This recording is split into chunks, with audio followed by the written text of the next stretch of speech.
अस्सलामुअलैकुम प्यारे बच्चों, आज मैं आपके लिए आदाब और अखलाक की फहरिस्त लेकर हाजिर हुई हूँ।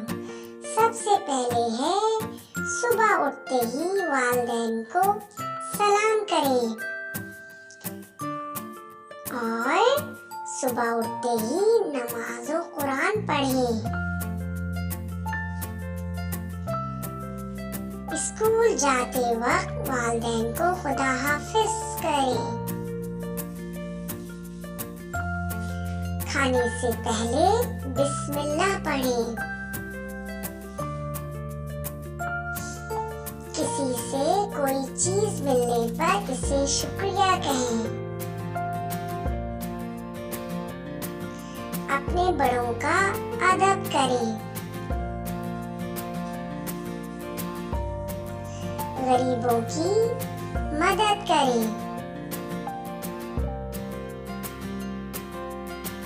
किसी के घर दाखिल होने से पहले दरवाजा खटखटाएं।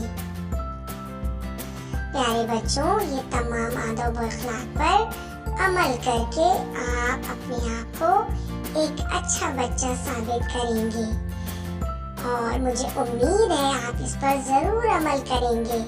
और मेरे चैनल को सब्सक्राइब करें, लाइक करें, शेयर करें।